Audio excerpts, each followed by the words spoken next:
EMS (Engine Management System) beserta pengukuran menggunakan scanner, tachometer, dan pengecekan sensor dan aktuator yang ada di mobil. Tentunya mobil yang sudah bertipakan injeksi atau menggunakan sistem kontrol elektronik. Untuk unit mobil yang saya gunakan kali ini masih sama, yaitu Toyota Avanza tahun 2010 tipe G dengan transmisi otomatis. Untuk pengecekannya dan pengukurannya seperti apa, kita lanjutkan ke video. Pertama, saya akan menunjukkan alat dan bahan yang akan kita gunakan untuk praktek kita kali ini. Pertama, jelas di sini ada fender cover set untuk melindungi mobil, serta ada seat cover untuk melindungi bagian mobil di dalamnya. Terus ada pacul juga. Untuk alatnya yang kita gunakan di sini ada tas lamp. Kita menggunakan tas lamp.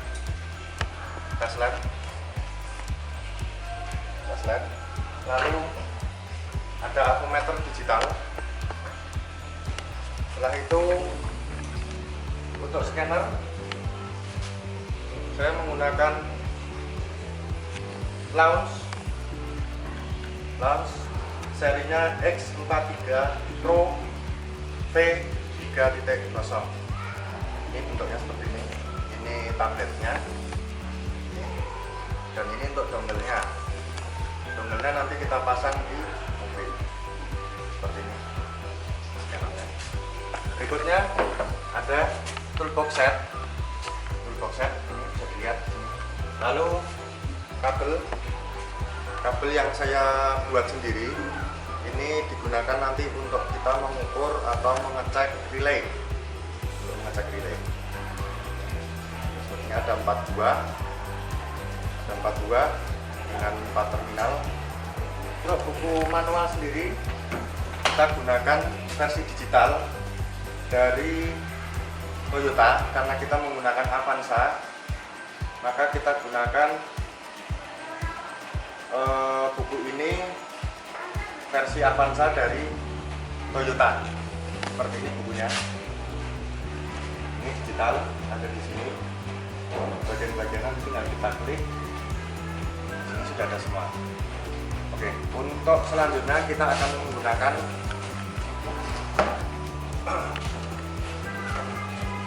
fender cover di mobil.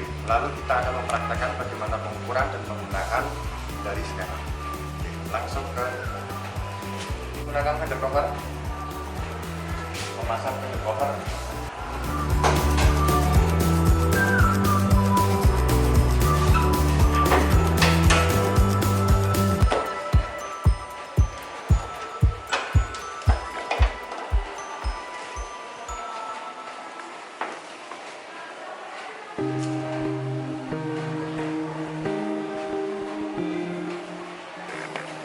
Cover sudah terpasang dengan benar.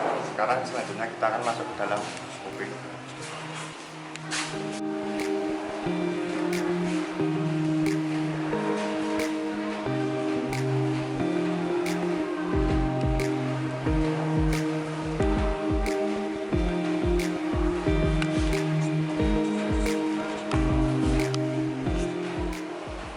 Nah, kita akan memasang dongle.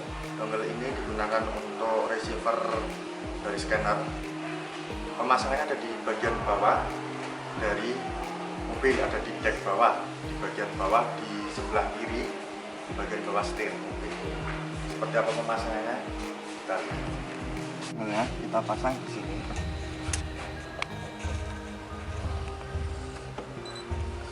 Kalau sudah terpasang, lampu LED-nya akan menyala. Warnanya biru dan merah seperti ini ya. Tandanya sudah siap digunakan dan siap untuk menyeken data-data dari mobil ini.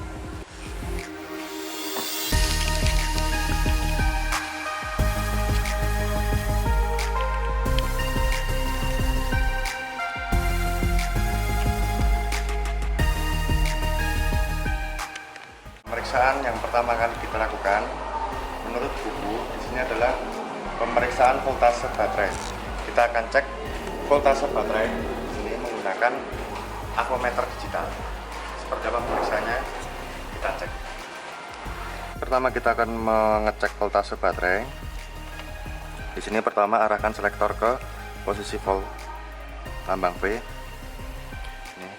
Nah, di sini angkanya akan berubah terus. Lalu akan kita set 0 dulu. Begini cara set 0-nya.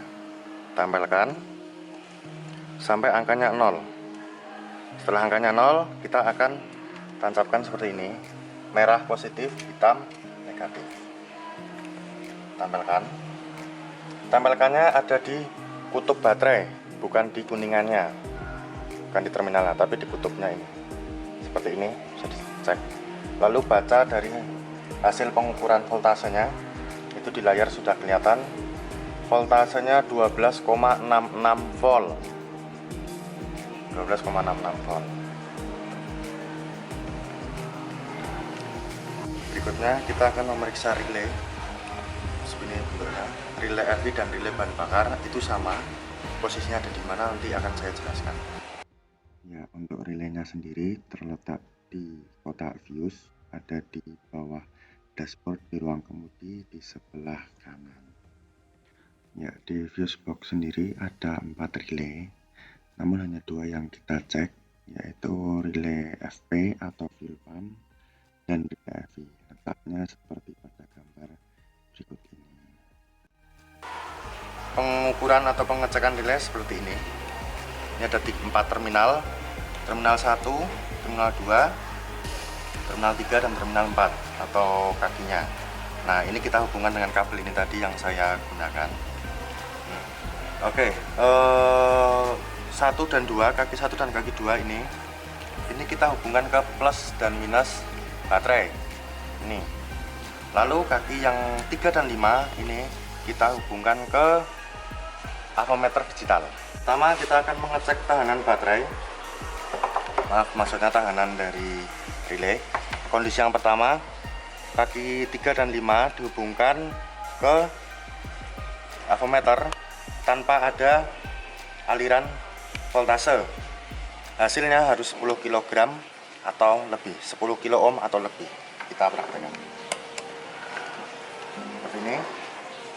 Kita set 0 dulu. Ini jangan lupa range-nya dirubah. Kilo ohm. Lalu kita set 0 dulu. Seperti ini, set 0. Nah, kalau sudah set 0, oke, lalu kita coba untuk mengukur kaki 3 dan kaki 5. Itu berarti kaki 3 dan kaki 5 ini, yang ini. Oke, begini cara pemasangannya atau pengukurannya. Di buku manual spesifikasinya adalah 10 kilo ohm atau lebih tinggi. Kenapa di sini 0? Karena tidak ada yang menyambungkan antara kaki 3 dan kaki 5. Kenapa tidak ada yang menyambungkan? Kita kembali lagi ke konstruksi dari relay itu sendiri. Seperti apa konstruksinya nanti kita bahas lagi. Pada dasarnya prinsip kerja dari relay itu sangatlah sederhana, karena ada plat kontak dan ada coil, dimana di terminal 1 dan 2 adalah coil sebagai coil yang mana nanti akan mendapatkan aliran listrik yang membuat medan magnet, sehingga terminal 3 dan terminal 5 akan terhubung melalui plat kontak. Oke, untuk kedua, kaki 3 dan 5 di bawah 1 ohm diberikan voltase baterai ke terminal 1 dan 2. Ini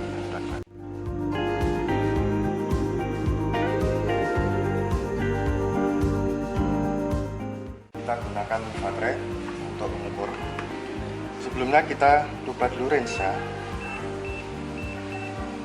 Ohm kita tancapkan di sini, plus minusnya sama saja.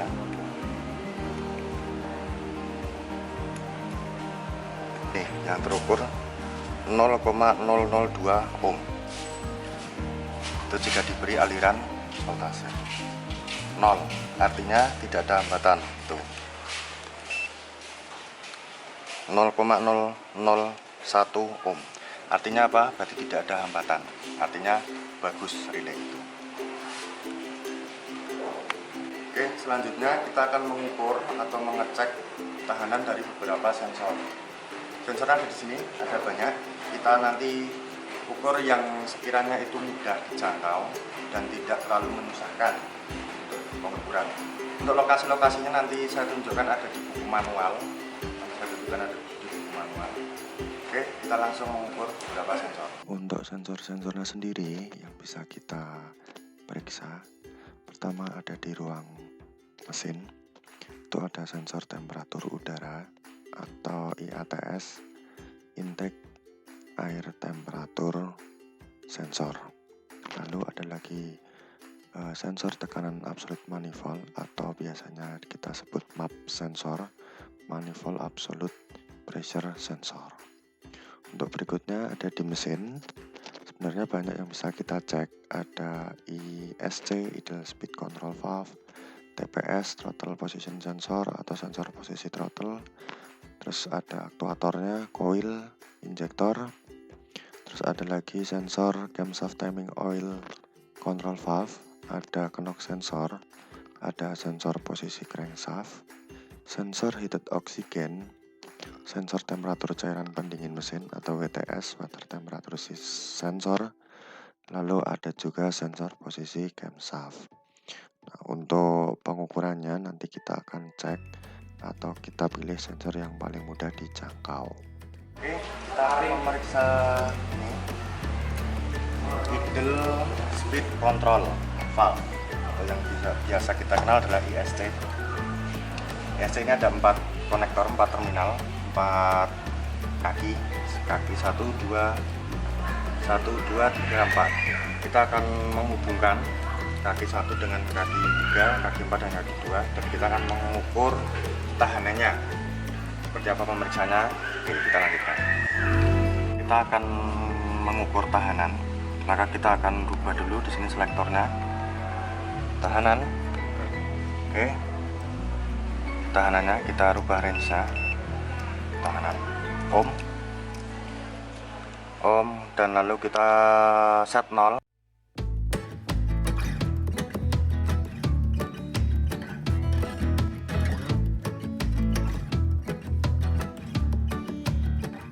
Setelah set 0, kita akan ukur tahanannya antara kaki 1 dengan kaki 3, kaki 1 dengan kaki 3.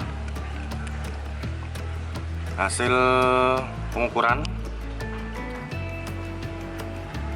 hasil pengukuran 50,0, 50,1, 50,1, oke, 50,0. Itu untuk kaki 1 dan kaki 3. Selanjutnya kaki 4 dan kaki 2 kita lakukan pengukurannya. Kaki 4 dan kaki 2 itu hasilnya sama, bisa dilihat lebih rendah 49,8.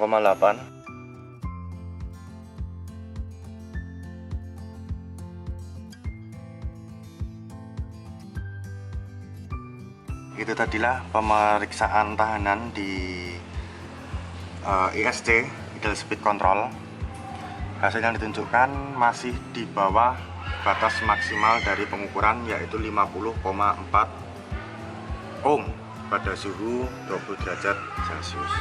Dan itu menunjukkan bahwa ISC ini masih bekerja dengan normal atau sensornya masih berfungsi dengan normal, tidak perlu dilakukan penggantian part. Untuk selanjutnya kita akan memeriksa sensor lain. Selanjutnya kita akan mengukur ini sensor camshaft timing oil C. Ini kita lepas. Di sini ada 2 kaki, ada 2 konektor, bisa dilihat. Ini ada 2 konektor. Kita akan memeriksa tahanan dari kedua konektor ini. Setelah tadi kita menggunakan OHM meter atau avometer digital, kita akan cek tahanannya.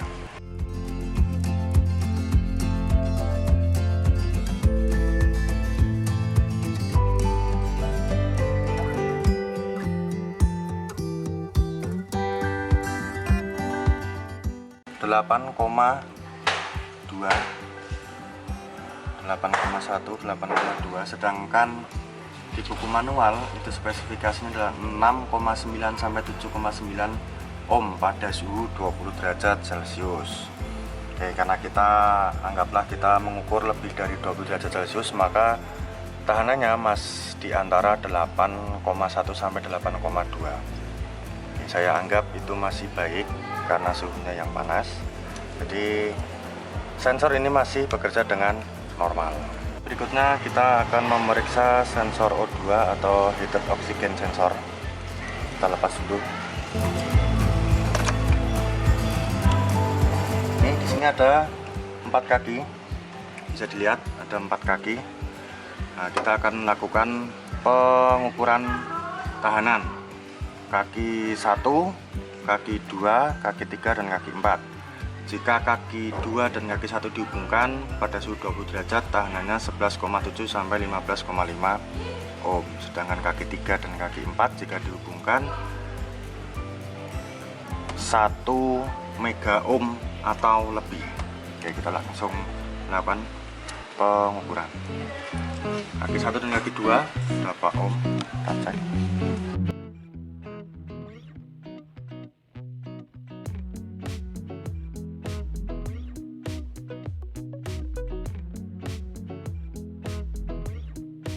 Kaki 1 dan kaki 2 setelah diukur menunjukkan angka 12,8 ohm. Untuk selanjutnya kita akan mengukur kaki 3 dan kaki 4. Kaki 3 dan kaki 4 kita akan lakukan pengukuran. Lebih dari 1 mega tak terhingga, tidak ada hubungan. Itu artinya tidak ada hubungan antara kaki 3 dengan kaki 4. Bisa dilihat tidak ada hubungan. Layar tidak menunjukkan pergerakan apapun. Ya, itu tadi pengukuran sensor oksigen atau oksigen. Untuk berikutnya kita akan mengukur sensor yang lainnya. Berikutnya kita akan mencoba untuk mengukur sensor IATS, intake air temperatur system. Ini sensornya ada 2 kaki, kaki 1 dan kaki 2. Di sini kita akan mengukur hambatan antara kaki 1 dan kaki 2. Pada suhu 20 derajat Celcius, hambatannya 2,21 sampai 2,69 kilo ohm. Pada suhu 80 derajat, hambatannya 0,29 sampai 0,354 kilo ohm. Oke, kita langsung lakukan pengukuran. Jangan lupa dirubah dulu ke kilo ohm.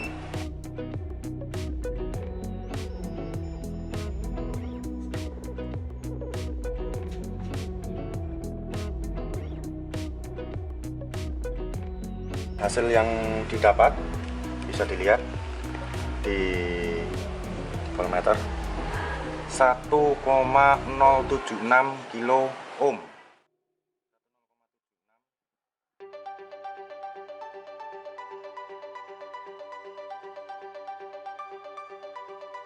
Dapat kita katakan bahwa sensor IATS ini masih bekerja dengan normal. Anggaplah ini suhunya sekitar 30 derajat Celcius. Jadi masih normal, masih layak digunakan dan tidak perlu dilakukan penggantian part. Oke. Untuk selanjutnya kita akan mengukur sensor manifold.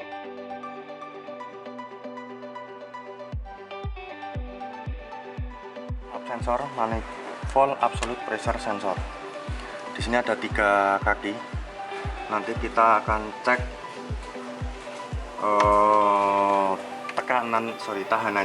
tahanannya itu antara kaki 1 dan kaki 3. Kita cek nanti kaki 1 dan kaki 3. Oke, pertama kita akan mengukur hambatannya kaki 1 dengan kaki 3 pada terminal sensor.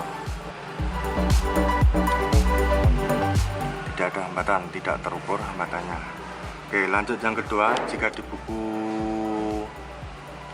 manual itu kita disuruh menghitung voltase di kaki 1 dan kaki 3. Voltasenya sekitar 4,5 sampai 5,5 jika dihubungkan antara kaki 1 dan kaki 3. Dan syaratnya kunci kontak harus pada posisi on. Ini mengukur voltase dari terminal konektor map sensor.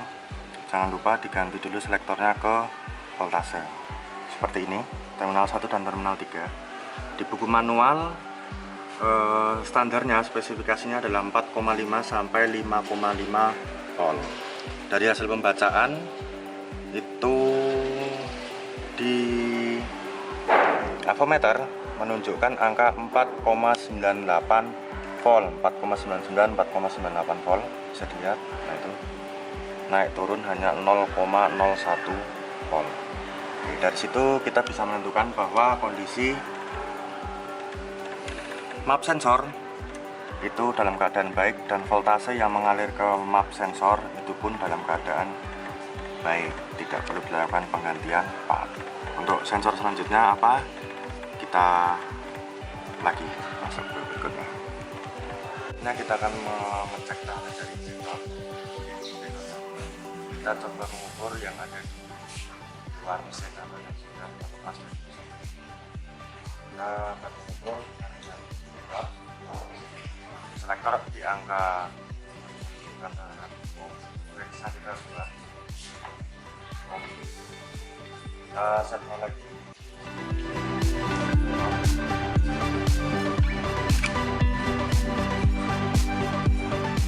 Setelah set 0 itu, setelah angkanya 0, kita lakukan pengukuran menggunakan kaki 1 dan kaki 2 yang ada di injektor.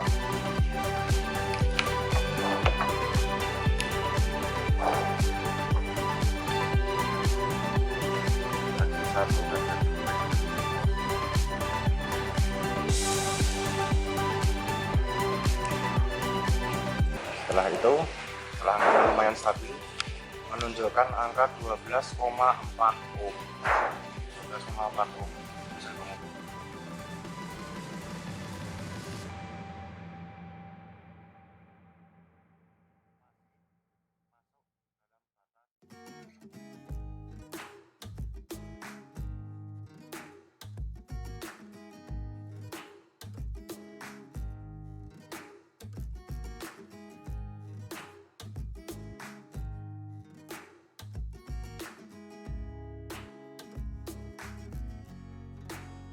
Yang ada di luar mesin atau yang sudah lepasan. Untuk yang di mesin seperti apa nanti coba kita praktekkan lagi. Nah, kita akan mengukur injektor yang ada di mesin. Bisa dilihat, kita lepas soketnya. Kita ambil sampel satu saja, mengukur tahanan injektor yang ada di mesin. Oke, hubungkan kedua kaki terminal.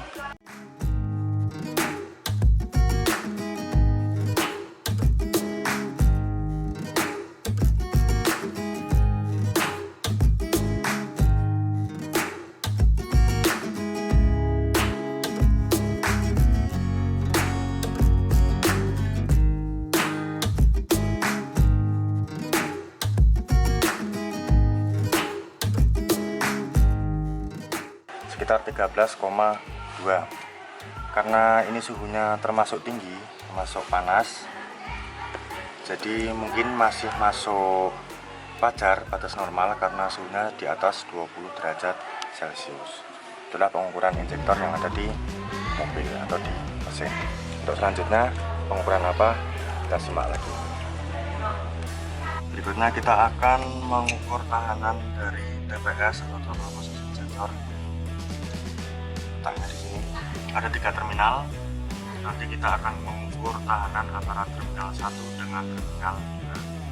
Di spesifikasi buku manual terminal 1 dengan terminal 2 jika dihubungkan menggunakan avometer digital, tahanannya 2,5 sampai 5,0 kilo ohm pada suhu 25 derajat Celcius. Oke, langsung kita akan ukur. Oke, masih di avometer. Lalu kita range-nya kita ubah kilo, kita set 0 terlebih dahulu. Kita hubungkan terminal 1 dengan terminal 2.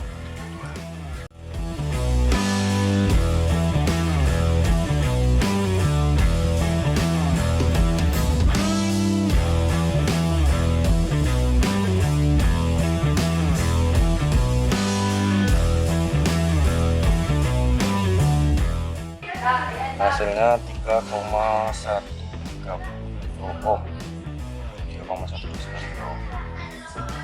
3,129 ohm. Itu menandakan bahwa TPS atau total position sensor masih di angka wajar, masih di bawah 5,0 kilo. Berarti tandanya TPS masih bekerja dengan normal. Oke, selanjutnya coba kita cek lagi berikut. Selanjutnya kita akan memeriksa koil.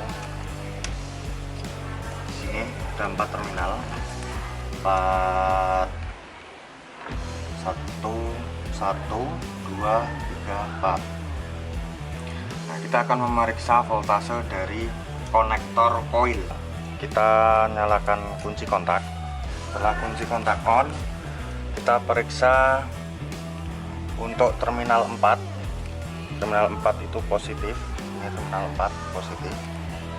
Ya. Terminal 4 positif. Lalu terminal 1 itu G atau ground atau negatif.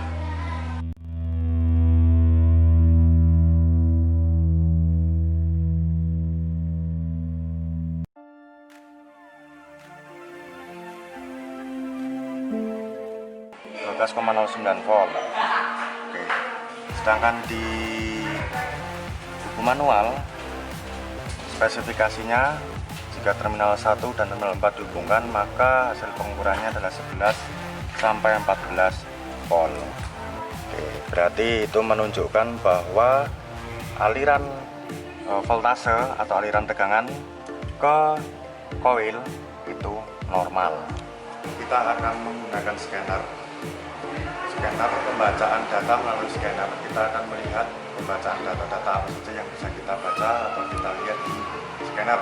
Juga sekaligus kita akan menggunakan scanner untuk mengetes aktuator yang lain, contoh seperti kipas pendingin, pompa bahan bakar, dan yang lain-lain. Seperti apa penggunaannya, ikuti terus saya. Kita akan menggunakan scanner karena kita tadi melepas banyak sensor dan aktuator, pasti nanti ketika kita menggunakan scanner akan terdapat banyak data atau banyak kerusakan, atau sensor itu akan terdeteksi mengalami kerusakan. Kita lanjut. Setelah tadi dongelnya dihubungkan, kita nyalakan mobil. Kita kontak on dulu, kita buka scannernya. Lokal diagnosis. Kita menggunakan Daihatsu karena Avanza itu mesinnya masih mesin Daihatsu. Oke. Terhubung dengan Bluetooth nomornya. Kita pilih YRV. Karena ini tahun 2010 maka kita gunakan yang ini saja, 2000 yang atas. Oke, tipenya dilihat di sini kita menggunakan yang K3B. Sistem EV, karena tadi kita melepas berbagai sistem atau berbagai sensor, maka di read fault kode pasti akan terdeteksi bahwa sensor itu mengalami error. Coba kita cek. Ada 2 trouble yang terdeteksi. Coba kita nyalakan mesinnya. Kita back. Kita akan clear fault memory atau menghapus error-error yang tadi kita buat di sinyal di sensor. Yes. Kita oke. Lalu kita cek lagi read fault kodenya. The fault code cannot be found. Selanjutnya kita akan mencoba read data stream, select all. Oke. Udah. Aksesori signal di sini value-nya 255 unit. Electronic load, karena kita tidak menyalakan beban elektrik atau tidak menyalakan kelistrikan, maka electronic load-nya 0. Kalau kita coba untuk menyalakan beban kelistrikan, mungkin value-nya akan 6. Untuk engine speed bisa terlihat RPM-nya 1015,95 RPM. Sesuai dengan yang ditunjukkan di sini di instrumen cluster. Terus front sensor output voltage itu menunjukkan 0,19 volt. Injection time-nya 1792. Ini microsecond ya. Terus intake air manifold absolute pressure. Nah, ini tadi yang kita cek tekanan absolut atau pressure absolute manifold yang ada di manifold ya, yaitu 30 kPa. Di sini terbaca 30 kPa.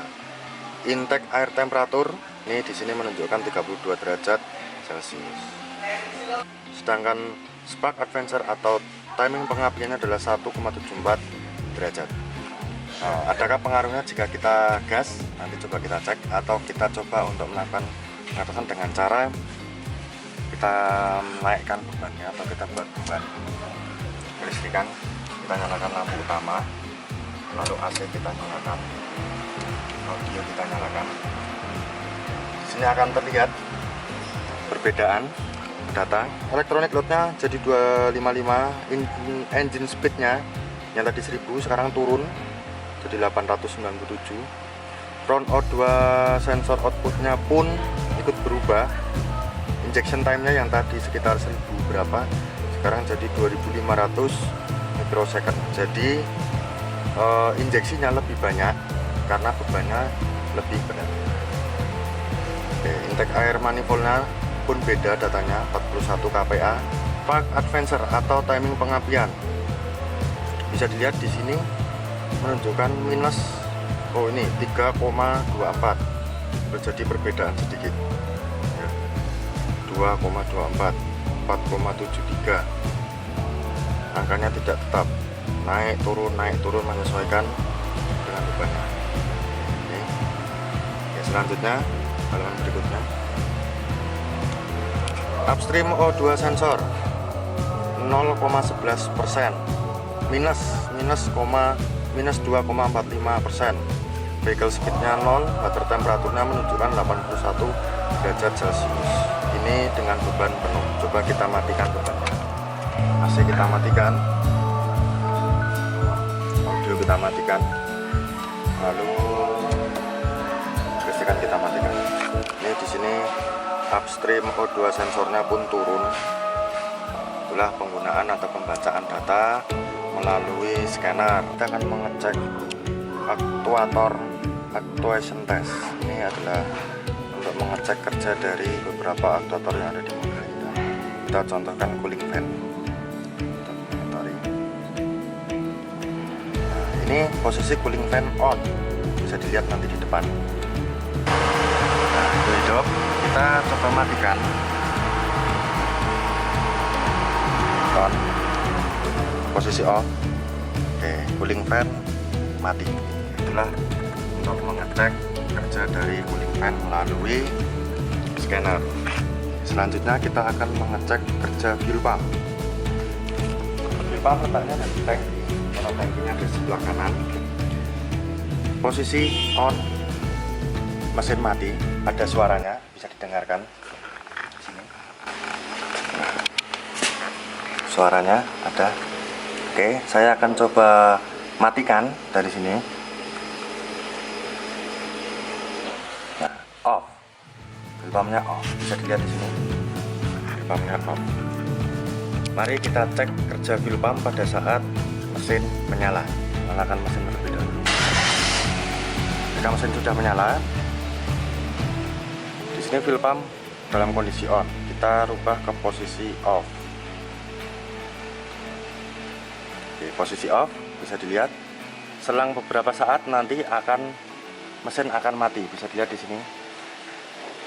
Ya, mati. Oke, mesin mati karena fuel pump mati.